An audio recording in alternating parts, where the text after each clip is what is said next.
오늘 하나님의 말씀은 에베소서 3장 1절부터 13절까지 말씀입니다. 신약 성경 312면 에베소서 3장 1절부터 13절까지 말씀입니다. 여러분 다 찾으신 줄 알고 에베소서 3장 1절부터 13절까지 제가 봉독해 드립니다. 하나님의 말씀입니다. 이러함으로 그리스도 예수의 일로 너희 이방을 위하여 갇힌 바 된 나 바울은 너희를 위하여 내게 주신 하나님의 그 은혜의 경륜을 너희가 들었을 터이라. 곧 계시로 내게 비밀을 알게 하신 것은 내가 이미 대강 기록함과 같으니 이것을 읽으면 그리스도의 비밀을 내가 깨달은 것을 너희가 알 수 있으리라. 이제 그의 거룩한 사도들과 선지자들에게 성령으로 나타나신 것 같이 다른 세대에서는 사람의 아들들에게 알게 하지 아니하셨으니 이는 이방인들이 복음으로 말미암아 그리스도 예수 안에서 함께 후사가 되고 함께 지체가 되고 함께 약속에 참여하는 자가 됨이라.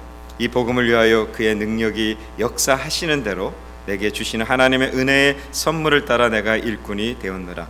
모든 성도 중에 지극히 작은 자보다 더 작은 나에게 이 은혜를 주신 것은 측량할 수 없는 그리스도의 풍성을 이방인에게 전하게 하시고 영원부터 만물을 창조하신 하나님 속에 감추었던 비밀의 경륜이 어떠한 것을 드러내게 하려 하심이라. 이는 이제 교회로 말미암아 하늘에서 정사와 권세들에게 하나님의 각종 지혜를 알게 하려 하심이니 곧 영원부터 우리 주 그리스도 예수 안에서 예정하신 뜻대로 하신 것이라. 우리가 그 안에서 그를 믿음으로 말미암아 담대함과 하나님께 당당히 나아감을 얻으리라. 그러므로 너희에게 구하노니 너희를 위한 나의 여러 환난에 대하여 낙심치 말라. 이는 너희의 영광이니라. 아멘. Amen.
하나님의 말씀 에베소서 3장 1절부터 13절까지 말씀입니다. 지난주에도 우리가 LA에 있는 전 경찰이 사람들을 보복살인하는 그런 이야기들을 잠깐 나눴습니다. 이번 한 주간에도 많은 일들이 우리 삶들 속에 일어났습니다. 이번 한 주간에는 그렇게 사람을 보복살인했던 그 LA 경찰관이 죽었다는 소식도 듣고요. 특별히 2, 3일 전, 하루 이틀 전이죠. 우리 러시아 남서쪽에 있는 그 우랄 산맥 근처에 그 어느 도시에 10톤짜리 운석이 하늘에서 떨어져서 정광석이 섬광이 반짝 튀어나더니 지금 한 1,400명 정도가 죽고 다쳤다는 그런 소식을 듣고 있습니다. 수많은 집들이 계산할 수 없는 수많은 가정들이 파괴되고 건물들이 파괴된 그런 소식을 듣습니다. 아마 그 동영상들을 컴퓨터에서 보신 분들은 그 섬광석은 아주 순간에 섬광석처럼 번쩍했는데 그 순간에 한 1,400명 넘는 사람이 현재 보고되기를 죽거나 다쳤다 이렇게 보고가 되고 있습니다. 그 일이 일어났을 때 사람들은 그곳에 살고 있는 사람들은 종말이 왔다라고 부르짖었던 그런 소식을 듣게 됩니다.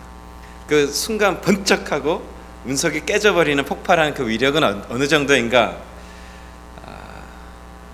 1945년에 히로시마에 떨어진 원자폭탄보다도 한 30배 정도 이상 되는 위력을 갖고 있다 그렇게 이야기를 합니다.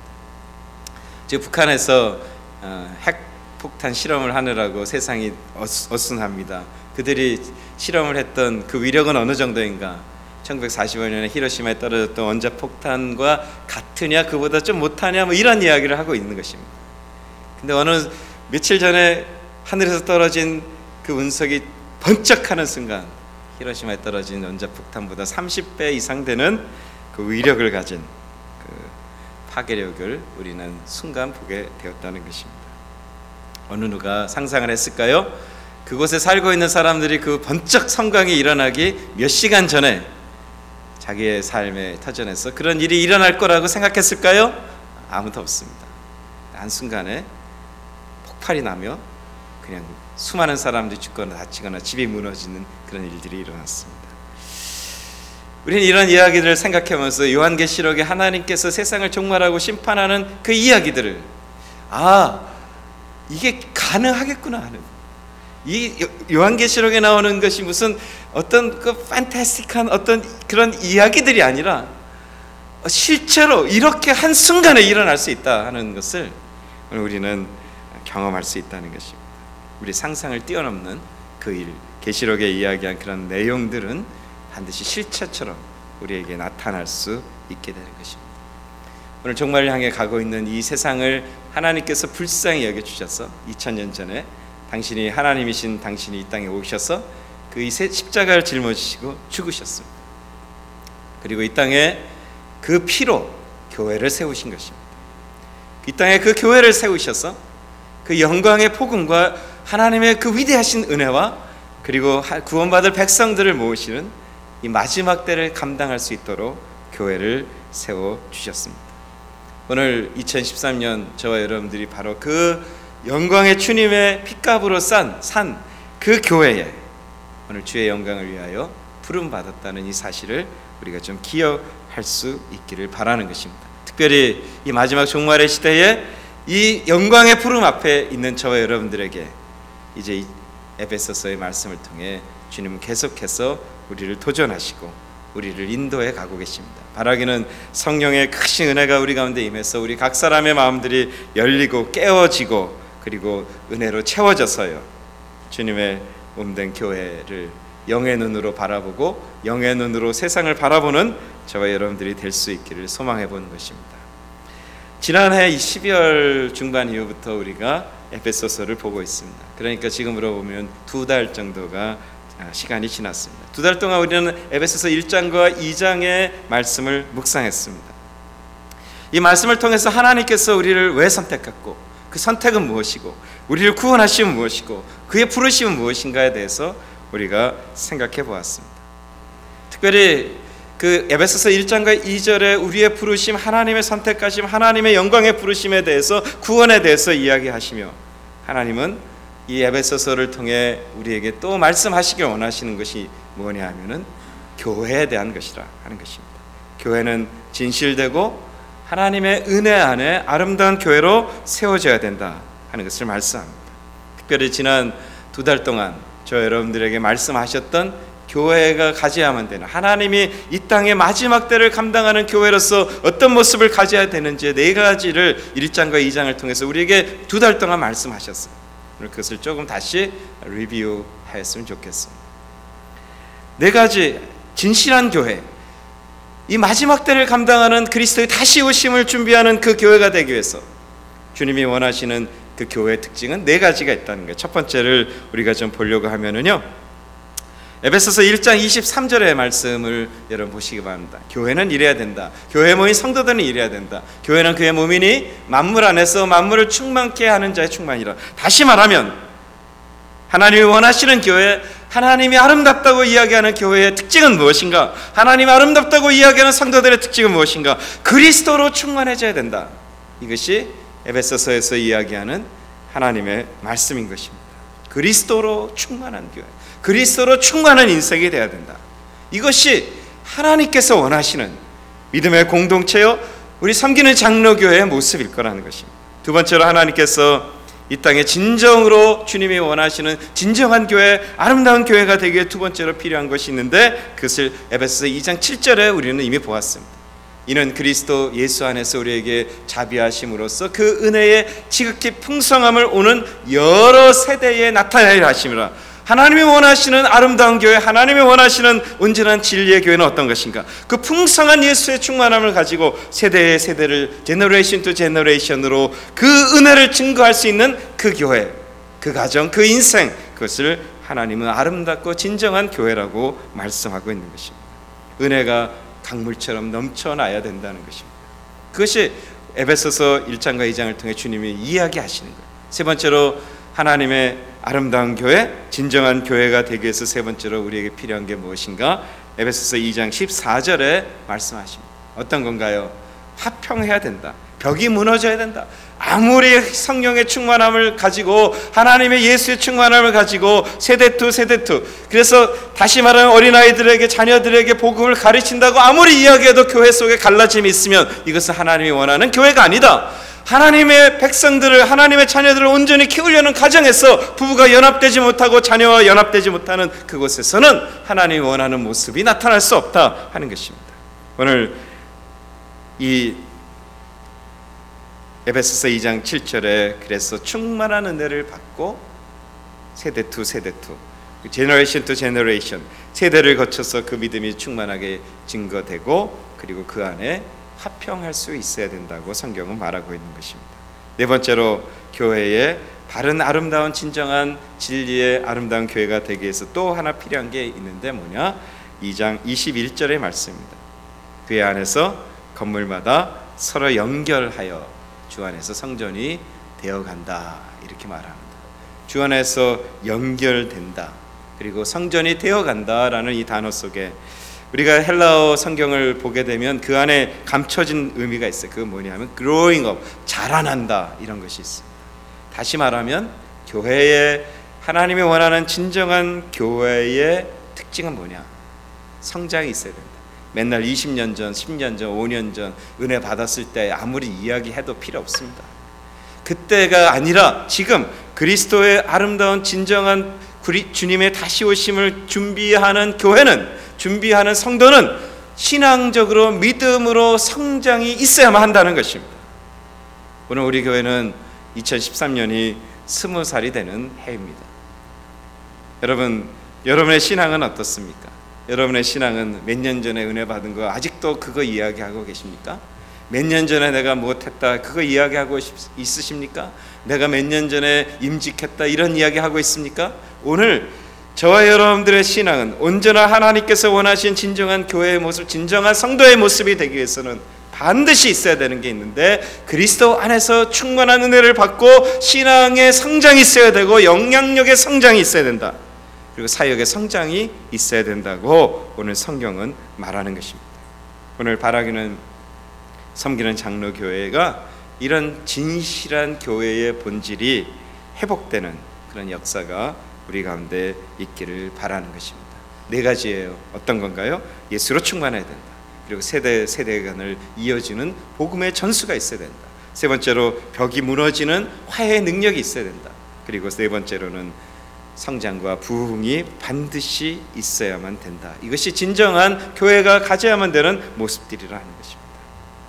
아마 우리 온 성도들이 우리 섬기는 장로교회가 에베소서에서 이야기하는 이런 진정한 교회가 되기를 모두가 우리 교우들은 원할 것입니다. 그럼 우리에게 질문이 있습니다. 그럼 우리 섬기는 장로교회가 에베소서에서 이야기하는 그런 주님이 보시기에 그 아름답고 진실하고 진정한 교회의 모습을 닮아갈 수 있게 하기 위해서 오늘 우리에게 필요한 것은 무엇이냐 하는 것입니다. 우리 가정이 마지막 때를 담당하는 주님이 기대하셨던, 주님이 기대했던 바로 그 가정으로 성장하기 위해서 우리에게 필요한 것이 뭐냐 하는 것입니다. 성경은 끊임없이 말하고 오늘 본문은 우리에게 말하는 것입니다. 진정한 교회가 되기 위해서, 아름다운 교회가 되기 위해서 오늘 우리에게 필요한 것이 있는데 그것은 무엇입니까? 하나님의 역사하심이 우리 가운데 있어야 된다. 다시 말하면 하나님이 우리 가운데 있어야 된다. 함께 하셔야 된다 하는 것입니다.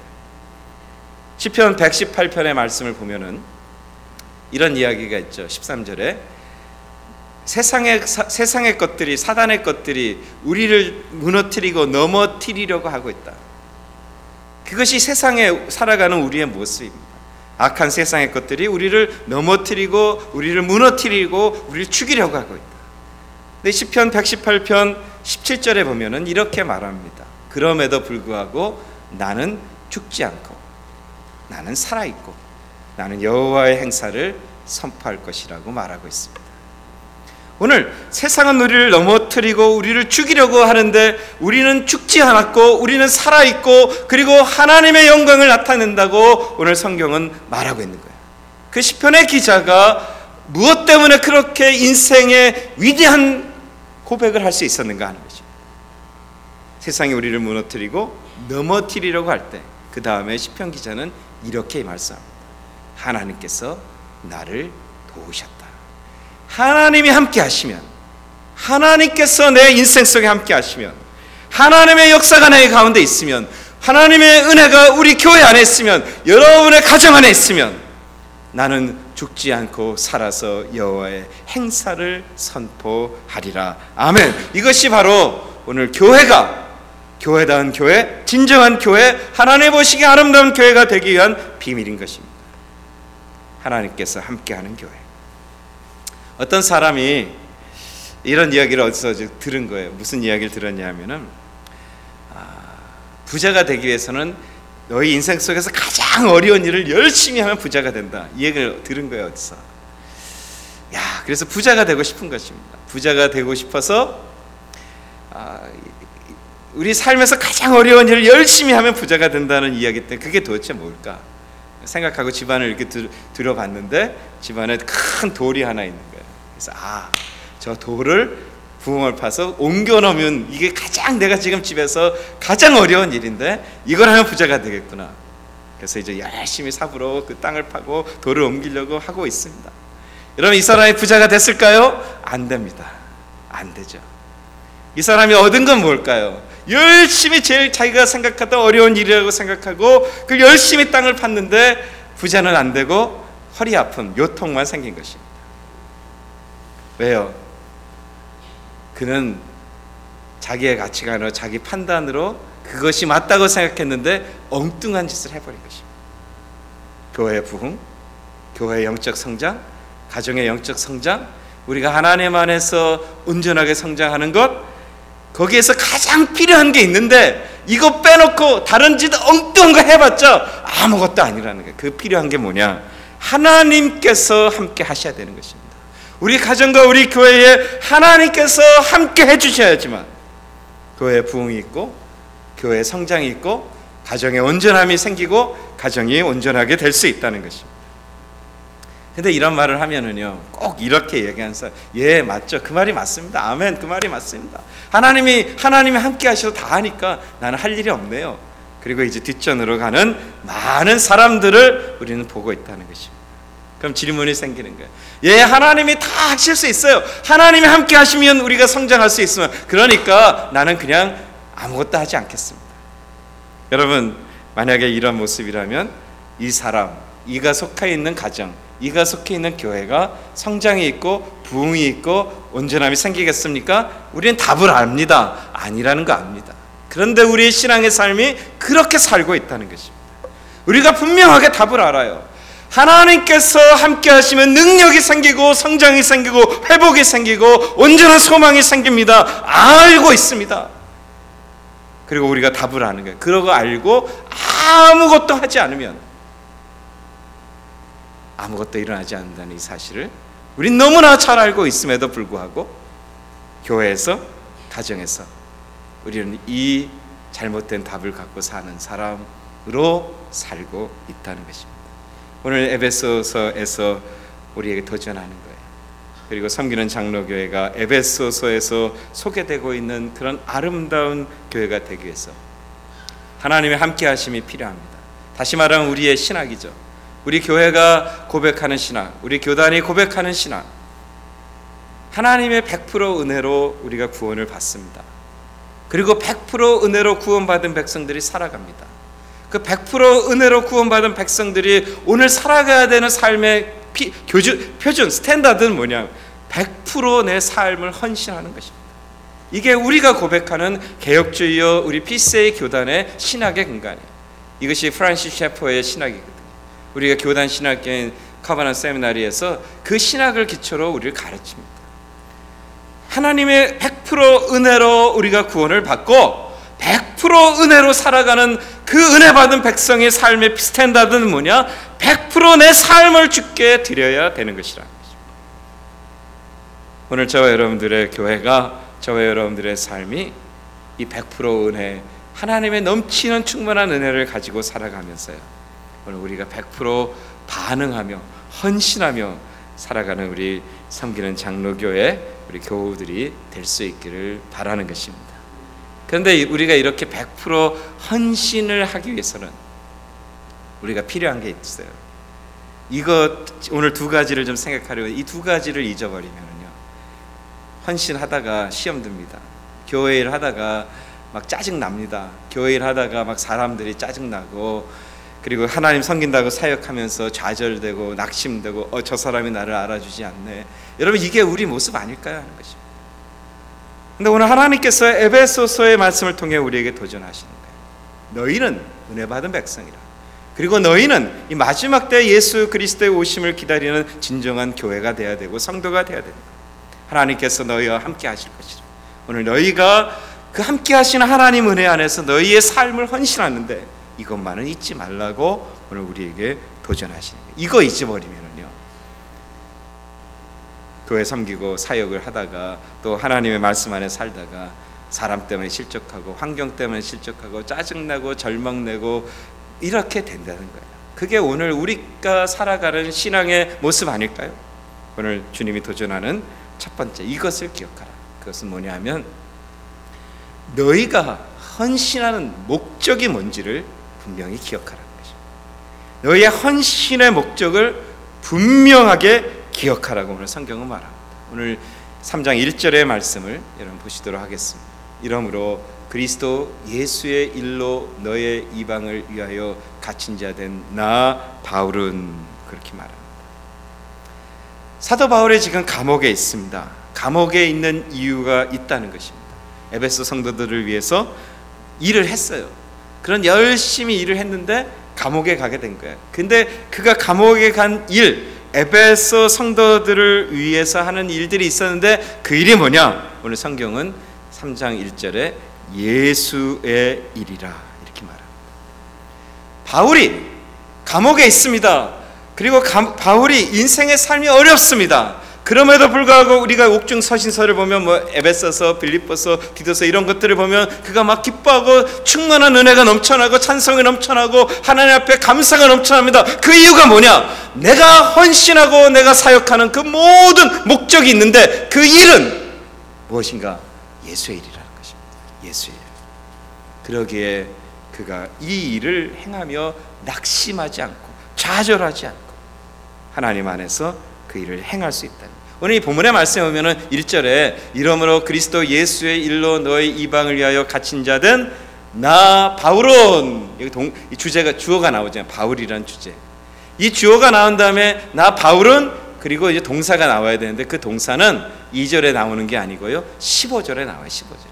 15절의 말씀 한번 좀 보실까요? 3장 15절. 이름을 주신 아버지 앞에 무릎을 꿇고 비노니, 무슨 이야기하면은 나 사도 바울은 지금 기도한다. 이게 15절에 이 주어에 대한 동사가 15절에 등장해요. 이 2절부터 내용은 그럼 뭐냐는 거예요. 사도 바울이 이야기를 하려다가 이제 감동이 된 거예요. 막 울먹이면서 하나님의 일을 감당하는 자기 자신이 얼마나 감격했는지 오늘 계속 이어지지 못하고 나 사도 바울은 너무 감격해서 그 2절부터 또 다른 말을 막 하는 거예요. 실제 동사는 15절에 등장하고 있는 것입니다. 오늘 여러분 하나님의 은혜 안에서 우리 섬기는 장로교회가 마지막 종말의 시대에 하나님께서 보시기에 합당하고 아름다운 교회가 되기를 소망합니다. 무엇을 하기를 원합니까? 오늘 주님이 말씀하는 거예요. 내가 왜 주님을 섬기는지, 내가 왜 하나님의 은혜 안에서 헌신하는지, 그 헌신의 이유를 분명히 알아야 된다. 그 이유는 뭔가?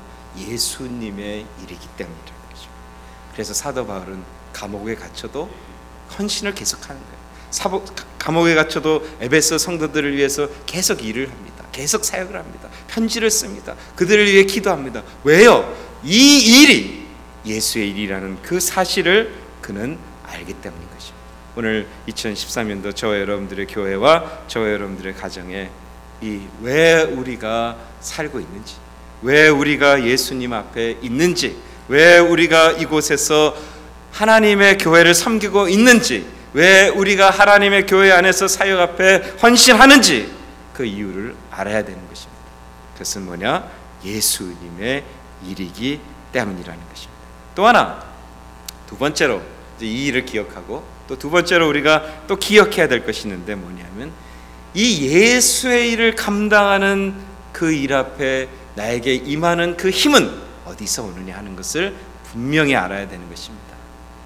오늘 하나님의 일, 헌신의 일을 감당할 수 있는 그 힘은 어디서 오는 것인가?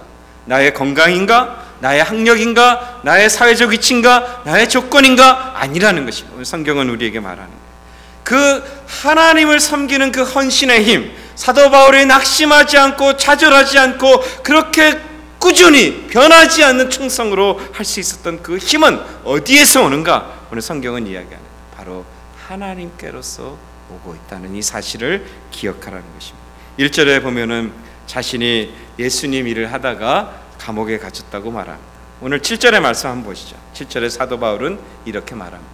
이 복음을 위하여 내가 하나님의 일을 향해서 오늘 사역을 하고 있는데, 이 복음의 일을 하고 있는데 이 복음을 위하여 그의 능력이 역사하시는 대로 내게 주신 하나님의 은혜의 선물을 따라 내가 일꾼이 되었노라. 오늘 이것이 사도 바울의 고백인 것이에요. 에베소 교회를 위해서 충성하고 감옥에 갇힐지라도 사도 바울이 계속 헌신을 할 수 있었던 그 힘은 어디 있나? 하나님께서 그 능력을 하늘로부터 주셨기 때문이다 라고 오늘 이 본문은 사도 바울은 우리에게 말하는 것입니다. 오늘 사역의 주체가 저와 여러분이 아니라, 사역의 주체가 바울이 아니라 사역의 주체가 하나님이라는 것을 오늘 이 사도 바울은 선언하고 있다는 것입니다. 여러분, 하나님께서 그럼 왜 이 능력을 주시나요? 거기에는 2절의 말씀에 보면 이런 말씀이 있습니다. 3장 2절에 너희를 위하여 내게 주신 하나님의 은혜의 경륜을, 이런 말이 있습니다. 하나님께서 계획한 그 경륜에 따라 그 때를 따라서 그 하나님께서 베풀어 주신 은혜가 나에게 있기에 내가 너희를 위해 수고할 수 있고 복음을 전할 수 있고 너희를 위해 기도할 수 있다고 오늘 성경은 말하는 것입니다. 2013년 오늘 하나님의 경륜에 따라서 저와 여러분들이 올랜도에 와 있는 것입니다. 2013년 2월에 하나님의 경륜에 따라서 저와 여러분들이 오늘 이곳에서 하나님의 사역을 감당할 수 있도록 여기에 있는 것입니다. 그럼 힘은 누가 주시나요? 하나님께서 주시는 것입니다. 오늘 이것을 믿으라. 오늘 사도 바울이 이야기를 하면서 5절 이후에 한 예를 들어줍니다. 무슨 예를 들어주냐면 이것을 읽으면 이제 이야기하죠. 그리스도의 비밀을 내가 깨달은 것을 너희가 알 수 있으리라. 그러면서 이제 그가 거룩한 사도와 선지자들에게 성령으로 나타내서 이제 지금 너희가 에베소에 있는 너희들 예수 믿지? 예수 들었지? 예수 복음 들었지? 예수 믿는다? 근데 너희 알아야 될 게 하나 있다는 거예요. 그게 무슨 이야기냐면 너희가 지금 믿고 있는 예수가 태어나기 이전에 구약의 시대의 사람들은 어떻게 되었니? 하는 거예요. 그때 하나님께서 선지자도 보내고 하나님의 사람들도 보냈지만 그들은 예수를 모른다. 오늘 이 사도 바울이 이야기하는 왜 그들이 구약에 사는 사람들이 예수 그리스도를 왜 모를까? 그들에게 보낸 선지자나 그들에게 보낸 하나님의 사람들이 지금의 사도들과 지금의 백성들보다도 훨씬 능력이 없기 때문인가? 아니다, 이 얘기예요. 왜냐하면 하나님께서 하나님의 경륜에 바로 지금 예수 그리스도를 이 땅에 보내시고 지금 그 선지자를 너희에게 보내셨기에 너희가 알 수 있다라고 말하는 것입니다. 구약의 사람들이 능력이 뒤져서 구약의 사람들이 아는 게 없어서 그게 아니라 하나님의 경륜이 있으셨기에 예수 그리스도의 나타나심은 바로 오늘로부터 2000년 전에 오셨다는 거예요. 너희가 그것을 알아야 된다. 하나님의 경륜에 따라서 하나님의 때에 하나님의 사람들을 사용하셔서 하나님의 역사를 이루신 바로 그 역사가 있기에 오늘 이 일이 감당되고 있다고 오늘 성경은 우리에게 말씀하고 있는 것입니다. 오늘 저와 여러분, 주님이 말하죠. 오늘 우리 하나님께서 원하시는 아름다운 교회가 되기 위해서 우리에게 필요한 게 무엇인가? 첫 번째로 왜 헌신의 목적이 뭐냐에 대해서 분명히 기억하라고 말합니다. 두 번째로 그 헌신의 힘은 어디서 와야 되는지에 대해서 오늘 주님은 도전하고 있는 거예요. 오늘 이 땅에 세상이 얼마나 나빠지고 있는지 아주 속도가 너무나 빨라지게 나빠지고 있습니다. 이제 이 종말의 때가 가까이 오고 있는 것 같습니다. 오늘 교회 주님께서 피 주시고 사주신 이 교회가 깨어 있어야 되는 것입니다. 시대를 알아야죠. 우리 특별히 섬기는 장로교에 있는 우리 성도 여러분들은 오늘 성령의 눈이 열려서 이 시대를 바라볼 수 있고 이 역사를 바라볼 수 있고 이 하나님의 인도하심들을 바라볼 수 있는 눈이 열려야 되는 것입니다. 지난 수요일 날 제가 수요 집회 때도 말씀을 드렸던 내용을 한 번만 더 말씀을 드리도록 하겠습니다. 캐톨릭의 수장인 그 교황이 사임하는 내용이 발표되었습니다. 그래서 이제 2월 28일 날짜로 그 교황이 사임을 합니다. 드문 일입니다. 아주 드문 일로 역사에 몇 번 나타나지 않는 드문 일입니다. 제가 오늘 말씀드리려고 하는 것은 교황의 사임에 대해서 이야기하려는 게 아닙니다. 그 교황의 사임이 일어나는 그 사회적인 그 환경들, 그리고 하나님께서 어떤 역사를 우리 가운데 지금 인도하고 있는지를 우리가 눈을 뜨고 보아야 하기 때문에 이 심텀, 이 사건 자체를 얘기하는 것이 아니라 그 사건이 일어났을 때에 어떤 역사가 일어나는지를 여러분들이 볼 수 있어야지만 오늘 이 종말의 시대에 우리가 무엇을 하고 살아야 될 수 있는지를 여러분들이 깨닫고 오늘 진정한 교회의 모습을 위해 기도할 수 있게 되는 것입니다. 교황이 사임했던 케이스는 굉장히 드물죠. 그 1290년경에 그 192대 교황이었던 성 첼레스테이노라는 5세가 있었습니다. 이 사람은 1200년도니까 중세 시대의 이제 끝 무렵으로 가는 거예요. 1000년도에 스칼라 철학이 일어나서 사람들이 머리는 막 커지고 스칼라 철학이 아주 대성하면서 토마스 아퀴나스가 아주 그 스칼라 철학을 융성하게 만들어서 사람들이 머리만 커졌어요. 그리고 이제 말만 하는 거예요. 그리고 그러다 보니 교회가 썩고 썩은 상태, 약 1200년도 후반에 이 192대 교황이 이제 올라오게 됐어요. 이 상황이 뭐냐면은 정치적으로 이제 머리가 커지고 정치적으로 막 사회가 혼란해지고 있었을 때였어요. 1290년대니까 우리가 좀 역사 공부를 잠깐 하죠. 1200년대에 어떤 일이 일어났냐면은 막 사회가 썩고 있었어요. 유럽의 사회가. 그때 몽골에 있는 징기스칸이 몽골군을 이끌고 이 유럽을 침략했던 것이 1200년도 초반입니다. 그거 쳐들어와서 나라가 이제 유럽들이 막 무너지는 거예요. 그리고 그 일이 일어났고 정복됐고, 그리고 이제 흑사병이 유럽 전체에 다 돌았습니다. 나라는 병들었고 유럽 전체가 다 병들었고, 그리고 이제 막 정치적으로 어떤 뭐 전력적으로 군사적으로 굉장히 쉐이크한 그때에 사회가 막 혼란하고 있었을 때 이제 교황의 자리를 놓고 수많은 사람들이 이 교권을 놓고 다투기 시작했어요. 그래서 그들이 생각해낸 것입니다. 가장 어수룩하고 가장 영향력이 없는 교황을 하나 세우겠다. 그래서 이 사람을 세우게 된 거예요. 그리고 4개월 정도 지나서 이 사람이 사임을 합니다. 이게 이제 교황의 사임의 사건이에요. 와 보니 도저히 뭐 맨날 수도원에서 살기만 했던 이 사람이 도저히 이게 안 맞는 거예요. 그래서 4개월 만에 사임하고 다시 수도원으로 돌아갔습니다. 그게 첫 번째 이제 교황의 사임의 사건을 우리가 기억하고 있는 것입니다. 두 번째로 이제 교황의 또 사임 사건이 그 다음에 또 있었어요. 그것이 언제냐면 그레고리 12세, 약 1300년도와 1400년도 지나면서 1415년 정도 그레고리 12세가 또 사임을 합니다. 왜 사임했는가? 그때는 완전히 썩어 문드러진 거예요. 교황이 3명이 나타났습니다. 그래서 교황이 3명이 나타나서 이 그레고리 12세를 아비뇽에다 유배를 시켜버리는 거예요. 그래서 이 사람이 없어져야지만 뭐 내가 교황이 된다. 그래서 교황이 3명이 막 각축전이 벌어진 거죠. 그래서 결국 이 그레고리 12세가 이제 교황을 사임하게 되는 거예요. 이 교황을 사임한 이 그레고리 12세가 사임한 그 날짜가 언제냐면 1406년입니다. 1406년. 그리고 정확하게 102년 후에 어떤 일이 일어났나요? 1517년 어떤 일이 일어났습니까? 종교개혁이 일어나게 된 것입니다.